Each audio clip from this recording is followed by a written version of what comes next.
Alright, y'all, so today we're going to be reacting to a video by Dad's Reviews. It's called Disney Has Filed a Lawsuit Against AI. I was confused when I saw this because hasn't Disney been caught using AI, or am I tripping? That could have been fake, and that's probably why Disney's filing a lawsuit against them. I don't know. We're gonna go ahead and dive in and see what's going on. Let's watch. We're talking about generative AI slop. Let's today. talk about it. You've probably seen a lot of it by now, and if I were to guess, I'd wager you probably hate it too. So does Disney and Universal, apparently. Which is good, because every time I see it, it just feels dystopian. You know, AI has sound now? It's getting ridiculous. We don't typically cover AI content on this channel. The last time we did was about an AI Santa ad, of which apparently there's way more these days. AI, not Santa. I feel like any company that do cartoons and movies and shit like that, none of them should be using AI. Midjourney for copyright infringement. Good.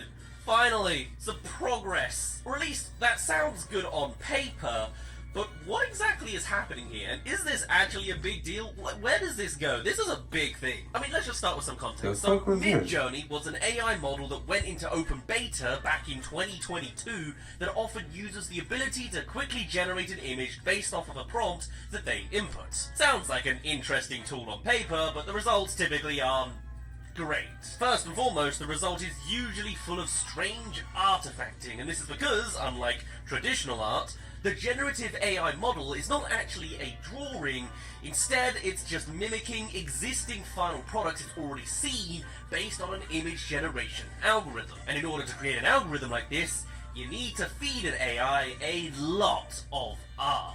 AI image generators take in source art to learn how to do a style, and then replicate that style based on a user inputted prompt. This means that building an algorithm like this naturally requires a lot of data. And the way that most of these AI companies go about collecting that data is by scraping existing art from the internet without any copyright permissions. And in this modern world, there's been very little that artists on the ground can actually do to combat AI art scrapers. It's kind of just a reality that if you post art on the internet, it's pretty likely to get scraped.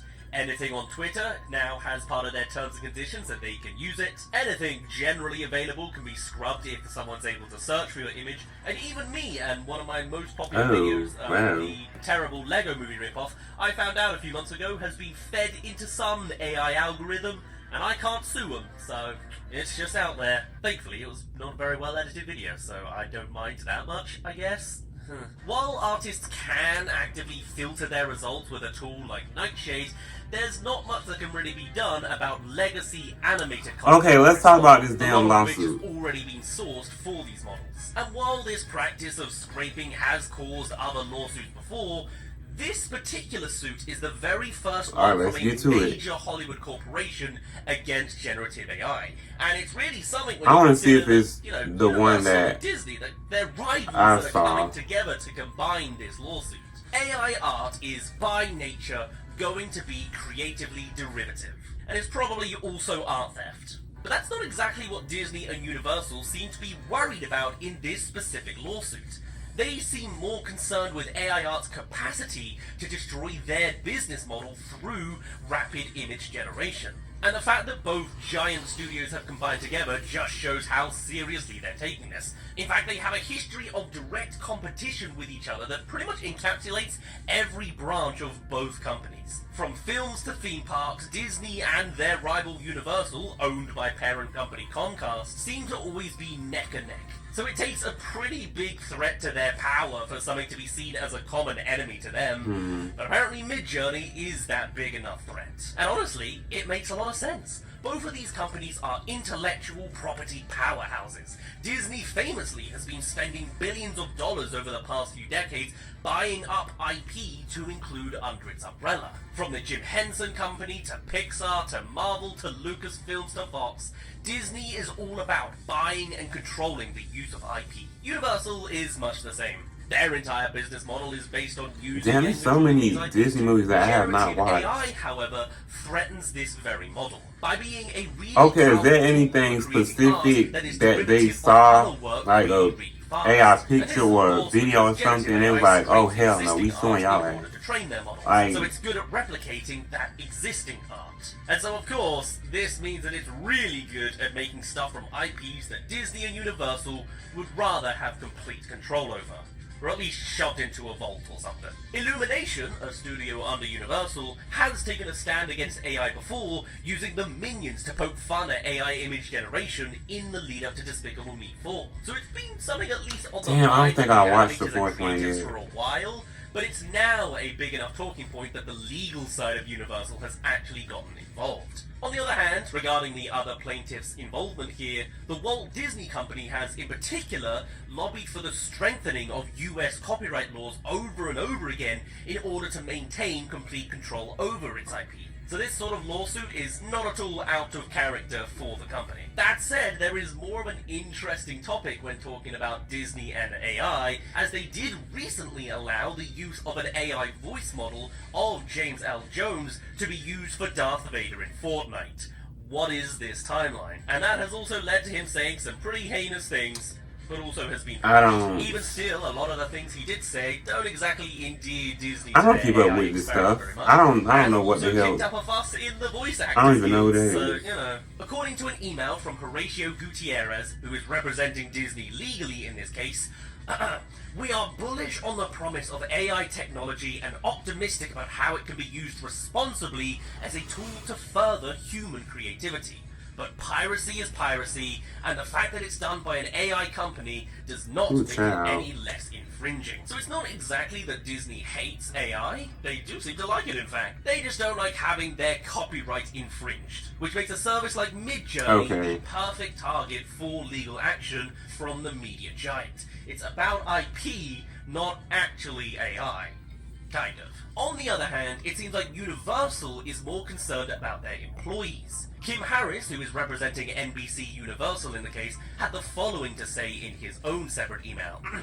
We are bringing this action today to protect the hard work of all the artists whose work entertains and inspires us, and the significant investment we make in our content. So yeah, Universal definitely has the better stance here, but it makes sense that from either perspective, copyright law is the way to go. Because for sure, AI image generation seems at the bare minimum to be legally dubious in terms of how it interacts with US copyright laws. And if you really want to dig into things about how US policy works, the big beautiful bill that just passed also had an excerpt that AI stuff could be run unregulated for the next 10 years. So at least in that sense, on autopilot mode without lawsuits getting in the way and changing laws, AI is kind of able to run rampant. And it would take a lawsuit of this scale and this much capital behind it that would make any kind of dent on its current trajectory. Now, Midjourney's entire financial model is built upon subscriptions for image generation, and if I were to ask Midjourney to generate an image based on a copyrighted franchise, it wouldn't hold back. In fact, it would probably do it better than it could do something wholly original. If I were to ask it to generate a Shrek image, for example, it could probably do it so well that it could be mistaken as a real still from a movie by the average onlooker. In fact, I know it can do this because this was actually a real thing brought up in the lawsuit. According to Okay, the New York Times, we get years somewhere. before Thank you, Midjourney 'cause I'm generated just images sitting were here brought up like, in the lawsuit. I was Specifically, just- there's this AI-generated Shrek, AI Vader, AI Like, okay, I need Cheerio, something and specific, an like AI-generated Spider-Man, pictures, and some less videos. convincing others like AI Elsa too. Oh, Now, there's more, flawed okay. under scrutiny, though I would have to Okay. say that Shrek one is actually more convincingly official than the others. Though of course it is also informed by Damn, they did really- purposes as AI well, did so a that's good job probably on that. news. But the point is that they all feel like they're going for a cinematic, official look, with Disney and Universal's precious IPs nonetheless. Wow. AI models feed on existing art, and these two companies are a massive provider of existing art to those models. Thousands of hours of their content available online for an AI to just observe and take from. Not only that, there is a nearly infinite well of fandom That one from looks these terrible. IPs online. AI is therefore uniquely equipped to flood the market with these cheap knockoff images. And while neither industry giant likely has much care for the small independent artists, in this endeavor, whatever happens as a result of this lawsuit will probably have massive ripples that affect the art world as a whole going forwards, which is generally pretty damn good news. I don't know if it's exactly going to solve my current Playmobil movie, lost in the void of AI-generated algorithms, but hey, any news is good news. And if Disney and Universal are able to draw a I don't blame them for wanting to sue, because like these people be working hard on these animations and shit, and AI can just create it in 3 fucking seconds. The output of these image generators and about where they go next, because as far as they are concerned, AI models are a huge plagiarism generator that threatens their copyrights. And at the end of the day, AI technology is going to keep evolving. Though Midjourney started a whole 3 years ago, AI as a developing form is getting more and more imperceivable as AI. You used to be able to tell because of the artifacting, then it was the 6 fingers, and now they can speak and emote and sound as well. We're just on the edge where anyone can be fooled. Give it another 3 years and who knows where the hell we're at. And that's how long it takes to make a quick Disney movie from start to finish. And without regulation, AI is going to encroach more and more into Disney and Universal's territory. And everybody else's too. If there's ever a point where an AI version of this body on this set with this voice starts talking to you, at least you can know that you'll have to come to this channel specifically to know for certain you're seeing the real thing. It's kind of the only assurance I've got. So hey, I guess we'll take that as an excuse to subscribe to make sure you're seeing a real human being. I guess. Despite how obviously self-centered their motivation is, I really do want Disney and Universal to be successful in this lawsuit. I don't just want them to settle, you know? I fear that if they do so, it might just be a temporary band-aid fix that doesn't actually address the problem. Though the big corpo animation world may have all sorts of red flags for the people on the ground, a fight like this could very well be the good fight that represents all of us. And at the end of the day, a win for Disney and Universal here is probably good in the overall fight against AI slop. And that's probably good for the everyday artist. But I guess we'll just have to wait and see how it all plays out. I'm probably going to keep track of this lawsuit if there's ever more progress and news to follow along. It'll be interesting to see as powerhouses of different industries. Yeah, I don't like. Oh shit! Bitch. I almost dropped my mother. Mouse and the film conglomerate behind the okay, we gonna stop right here. Why the fuck did my chair fall? Like, why did it get lower? I don't know what the fuck going on. I don't blame them. Like, the artists that make these animations and stuff like that, I do not blame them if they feel any type of way. Like I said, AI can literally recreate shit like this in like 3 seconds. So I don't blame Disney and these motherfuckers for wanting to sue AI. So hopefully they win. What do y'all think about this? Leave y'all thoughts in the comments down below, and I'll see y'all in the next one.